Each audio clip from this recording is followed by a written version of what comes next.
अस्सलाम वालेकुम, मैं हूँ आबिद अंदलीब।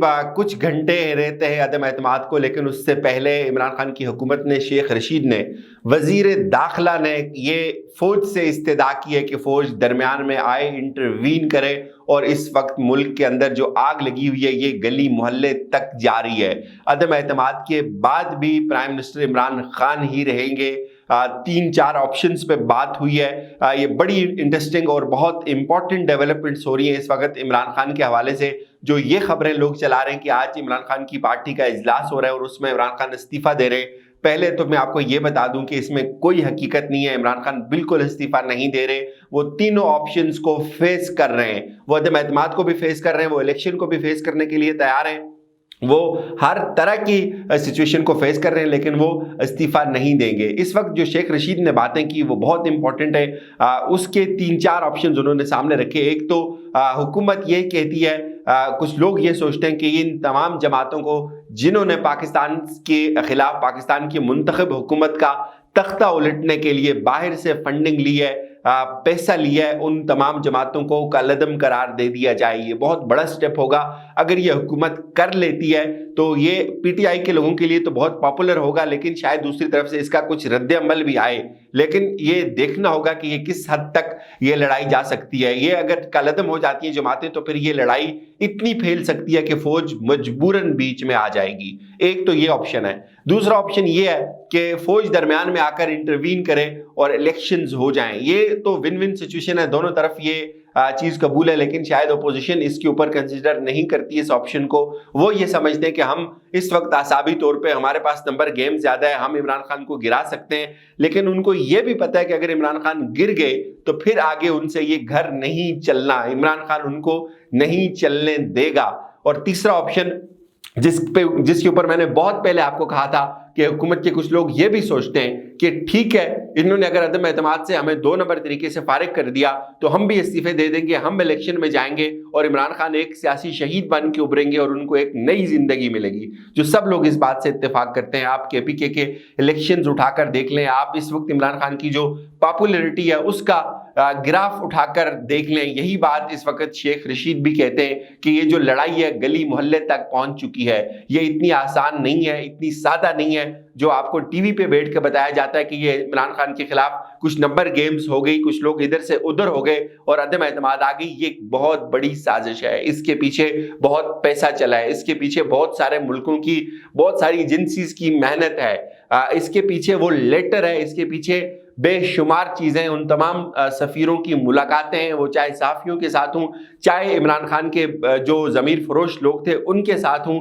चाहे ओपोजिशन के लीडर्स हों उनके साथ हों। ये सब कुछ ऑन द रिकॉर्ड है, ये कोई ढकी छुपी बात नहीं है। लेकिन जाहिर है मीडिया का एक बड़ा पोर्शन इमरान खान के खिलाफ है। वो इस बात के ऊपर सवाल नहीं करता कि ये साजिश है या ये अचानक से ऐसा क्या हो गया। शेख रशीद ये कहते हैं कि ये कैसे हो सकता है कि एक मकसूद चपरासी के अकाउंट में पैसे रखने वाला फर्द, दोनों बाप बेटा, दोनों चोर, जिनके ऊपर फरवरी में जो है वो फर्द जुर्म आयद होनी थी, 16 अरब रुपए का उनके ऊपर जो है वो केस बनना था, अदालत ने वो केस नहीं बनाया और आज एक बेटा जो है वो पंजाब में वजारत आला का उम्मीदवार बन गया और बाप यहाँ वजीर आजम बनना चाह रहा है। ये कितना शर्मनाक है। ये कैसे हम इनको चलने देंगे? ये हम देखते हैं कि ये कैसे चिल्लाएंगे हुकूमत। ये भी उन्होंने कहा, उन्होंने बराह रास्त फौज को कहा कि देखें ये मेरा हल्का है, मुझे बाजवा साहब ने भी वोट दिया था, मैं उनसे इस्तदा करता हूं कि वो बीच में आए और इस वक्त इलेक्शन की तरफ जो है वो माहौल, इलेक्शन का माहौल बनना चाहिए, इलेक्शन की तरफ जाएं। तीनों ऑप्शन है। इमरान खान अगर ये इन्होंने निकाल दिया तो वो इस्तीफे देंगे, उनके पास ये ऑप्शन तो है, उनके पास एक बड़ी नंबर उसके बाद भी रह जाएंगे और वो लोग जो पार्टी से बगावत करेंगे वो ऑलरेडी डी सीट हो जाएंगे। तो इलेक्शन का तो एक माहौल बनता हुआ हमें नजर आ रहा है, लेकिन हालात बहुत कशीदा हैं। इस वक्त इस्लामाबाद का जो रेड जोन है उसके तमाम रास्ते बंद कर दिए। रात से उनके ऊपर काम हो रहा था, कंटेनर्स लगा दिए गए। तबले जंग जो है वो यूँ समझें कि बच चुका है। बहुत बहुत मुश्किल सूरत हाल है, बहुत अजीब व गरीब चीज़ें हो सकती हैं। अब सब लोग दुआ करें कि जो कुछ भी हो पाकिस्तान के लिए बेहतर हो, लेकिन जो पीटीआई का इस वक्त वर्कर है وہ انتہائی اس بات کے اوپر دکھی بھی ہے، فسردہ بھی ہے، اور وہ اس وقت اگریسو ہے. وہ اس کے اندر اس وقت وہ صبر نہیں ہے جو شاید آپ پہلے دھرنوں میں پی ٹی آئی کے ووٹر کو دیکھتے تھے. لوگ سیدھا سیدھا یہ بات کہتے ہیں کہ یہ زیادتی ہو رہی ہے، یہ سازش ہو رہی ہے، اس کو ہم قبول نہیں کریں گے. نہ اس کو عمران خان قبول کر رہے ہیں، نہ ان کی جماعت کے لوگ قبول کر رہے ہیں، نہ ان کا ووٹر قبول کر رہا ہے. تو اس صورت میں تصادم واضح طور پہ جو ہے وہ ہمیں نظر آ رہا ہے. یہ تو اب دیکھنا ہے کہ کل کیا ہوتا ہے. لیکن اس میں ایک چیز جو ہمیں سمجھ آتی ہے اس سارے کرائسس میں، اس وقت عمران خان کو ان کے لوگ چھوڑ کے چلے گئے. عمران خان مشکل وقت میں ان کو اتحادیوں نے چھوڑ دیا. ان اتحادیوں کو جن کو انہوں نے بہت مشکل سے چلایا تھا، ان کے ساتھ حکومت کی تھی. لیکن یہ شاید فطرت عمران خان کو کچھ سکھانا چاہتی ہے. میرے کچھ دوستوں سے بات ہو رہی تھی تو وہ یہ کہہ رہے تھے کہ شاید فطرت عمران خان سے کوئی بڑا کام لینا چاہتی ہے. دیکھیں، ایک عمران خان حکومت میں آئے، ان کے ساتھ اتحادی ملے، انہوں نے حکومت شروع کی، انہوں نے احتساب کی بات کی، لوٹی ہوئی دولت واپس لانے کی بات کی، بڑی محنت کی انہوں نے. لیکن وہ چیز، وہ ریزلٹس وہ حاصل نہیں کر سکے جس کو وہ کیش کرواتے، جو وہ خود کہتے کہ یار ہم نے اتنا پیسہ واپس لایا. اور اس میں 2-3 لوگ ہیں جن کا بہت زیادہ کردار رہا. میں اس پہ ضرور بات کروں گا آپ کے سامنے کہ وہ کون لوگ تھے جنہوں نے احتساب کے عمل کو گندا کیا، مشکوک کیا.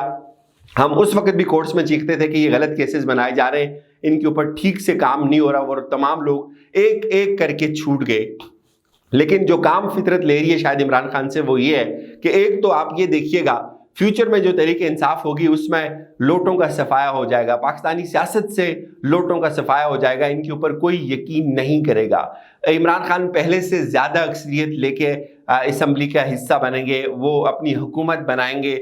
وہ تمام چیزیں جو ان کے خواب تھے، جو احتساب وہ کرنا چاہ رہے تھے، شاید اس تجربے سے ان کو یہ سبق حاصل ہوا ہو کہ کس طرح پاکستان کے اوپر حکومت کی جاتی ہے، کس طرح اداروں کو چلایا جاتا ہے. بے شمار چیزیں وہ نہیں کر سکتے ہیں. لیکن یہ چیز آپ لکھ لیں، آئینی بحران ملک کے اندر پیدا ہو چکا ہے، چاہے وہ پنجاب ہو، چاہے وہ اسلام آباد ہو. ہر طرح سے پنجاب کے اندر اگر لوگ بغاوت کریں گے تحریک انصاف سے، جو واضح اس وقت اکثریت ہے تحریک انصاف کے پاس، گو کہ اس کے اندر گروپنگ بہت زیادہ ہے. لیکن وہ تمام لوگ جو شمزہ شہباز کو پی ٹی آئی کے ووٹ ڈالیں گے وہ بھی ڈی سیٹ ہو جائیں گے. یہاں جو لوگ آلریڈی عمران خان کی پارٹی سے بغاوت کر چکے ہیں وہ ڈی سیٹ ہو جائیں گے. کچھ لوگ یہ کہتے ہیں کہ کچھ اپوزیشن کے لوگ ہیں جو عمران خان کو کہتے ہیں کہ ہم عدم اعتماد میں ووٹ نہیں دیں گے، وہ ان کی طرف سے ڈی سیٹ ہو جائیں گے. تو یہ کرائسس تو بہرحال پیدا ہو چکا ہے، اور اس کا سولوشن بھی صرف اور صرف ایک ہے کہ ارلی الیکشن ہو جائیں، الیکشنز کال ہو جائیں. اگر الیکشن کال نہیں ہوتے تو کرائسس بہت گمبھیر ہوگا. اور تحریک انصاف کی حکومت کے پاس اگین یہ آپشن، اگر وہ اپوزیشن میں چلے جاتے ہیں ان کے پاس پھر بھی یہ آپشن ہوگا کہ وہ استعفے دے دیں، اور ان کے بغیر اسمبلی نہیں چل سکے گی. جب اتنے زیادہ استعفے ہو جائیں گے تو ان تمام استعفوں کے بعد الیکشن کروانا مشکل ہو جائے گا. تاہم یہ شیخ رشید نے بھی بات کی، ہمارے سورسز بھی یہی کہتے ہیں کہ قانون اس حوالے سے خاموش ہے.